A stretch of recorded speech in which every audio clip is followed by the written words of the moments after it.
आज pro wrestling बहुत ज्यादा बदल गई है। अब रेसलर्स के लॉक बहुत ही कम दिखाई देते हैं। एक ऐसा भी दौर था जब रेसलर्स के खतरनाक सबमिशन मूव्स का बोलबाला होता था। रेसलर्स के ये मूव्स ही उनके मैच जीतने के बहुत बड़े हथियार होते थे। कुछ ऐसे रेसलर्स भी थे जिनके सबमिशन मूव्स को जानलेवा मूव्स में गिना जाता था। इस वीडियो के पहले भाग में हमने आपको ऐसे ही कुछ रेसलर्स के सबमिशन मूव्स के बारे में बताया था।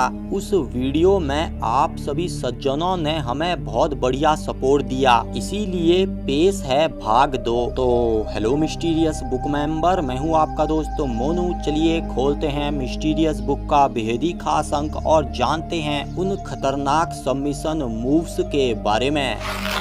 स्टिंग का स्कॉर्पियन डेथ लॉक। स्टिंग को WCW और WWE का लेजेंड माना जाता है। स्टिंग उस समय के रेसलर थे जिस समय प्रो रेसलिंग इंडस्ट्री को बहुत खतरनाक माना जाता था। उस दौर में कई रेसलर्स अपाइज भी हो गए थे। कहा जाता है कि बिच्छूदार रेसलर स्टिंग के स्कॉर्पियन डेथ लॉक की वजह से पैर के जॉइंट्स के साथ साथ मेरुदंड में भी काफी प्रभाव पड़ता था। ये एक ऐसा दर्दनाक लॉक था जिसकी वजह से प्रतिद्वंदी रेसलर टैप आउट करने पर मजबूर हो जाता था। स्टिंग का यह लॉक शार्प शूटर से काफी मेल खाता है, पर कहा जाता है कि ब्रेट हार्ट से भी पहले से स्टिंग इस लॉक का उपयोग कर रहे हैं। कहा जाता है कि यह लॉक ज्यादा जोर से देने पर प्रतिद्वंदी रेसलर बेहोश हो सकता है। वर्तमान में WWE में सिर्फ स्टिंग ही इस लॉक को देने के लिए हस्ताक्षरित हैं। नौसिखिए रेसलर्स के लिए यह मूव बैन है।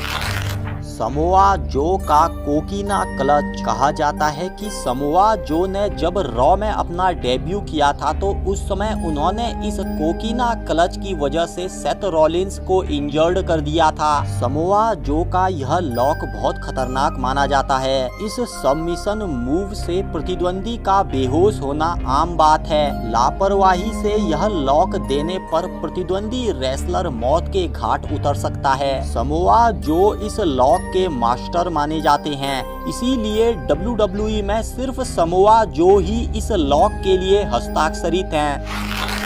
डोएन द क्लॉन का स्टंप पुलर। डोएन द क्लॉन को WWE इतिहास के खतरनाक रेसलर्स की सूची में भी रखा जाता है। डोएन द क्लॉन जब रिंग में आते थे तो वह किसी खौफनाक जोकर से कम नहीं लगते थे। कंपनी वालों ने उन्हें फैंस का मनोरंजन करने रखा हुआ था, पर बाद में कंपनी वालों को उनके टैलेंट का पता चला। डोएन द क्लॉन का स्टंप पुलर को भी काफी खतरनाक सबमिशन मूव माना जाता है। इससे प्रतिद्वंदी के पैर में बहुत ज्यादा दर्द होता था और वह टैप आउट करने के लिए मजबूर हो जाया करता था।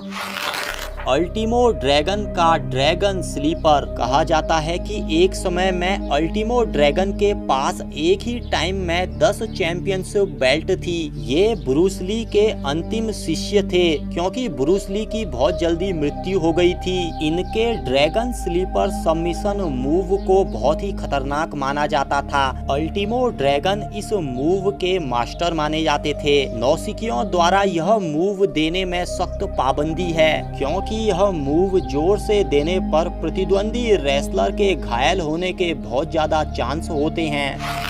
मैनकाइंड का मैंडिबल क्लॉ। मैनकाइंड को भी WWE इतिहास के खतरनाक और सनकी रेसलरों की सूची में रखा जाता है। मिक फॉली का मैनकाइंड गिमिक अपने समय में बहुत ज्यादा खतरनाक था क्योंकि मैनकाइंड बने मिक फॉली न तो मरने से डरते थे न किसी को मारने से। कई बार तो इन्होंने खुद को ही घायल कर लिया था। इनका मैंडिबल क्लॉ को भी काफी खतरनाक सबमिशन मूव माना जाता है। वर्तमान में WWE के खतरनाक रेसलर द फिंड ब्रे वाइट ही इस मूव को मारने के लिए हस्ताक्षरित हैं। इस मूव की वजह से प्रतिद्वंदी रेसलर का दम भी घुट सकता है और वह मर भी सकता है। ब्रे वाइट इसे काफी सावधानी से देते हैं। कुछ और भी रेसलर्स हैं दोस्तों जिनके सबमिशन मूव बेहद ही खतरनाक थे। पर उनके बारे में हम आपको इस वीडियो के तीसरे भाग में बताएंगे। काफी मेहनत करने के बाद हमने यह अंक तैयार किया है, अतः वीडियो पसंद आता है तो वीडियो को लाइक, शेयर और चैनल को सब्सक्राइब किए बगैर मत जाइए। जल्द मिलते हैं, तब तक रखिए अपना ख्याल। मैं मोनू लेता हूँ आप सभी से विदा। नमस्कार।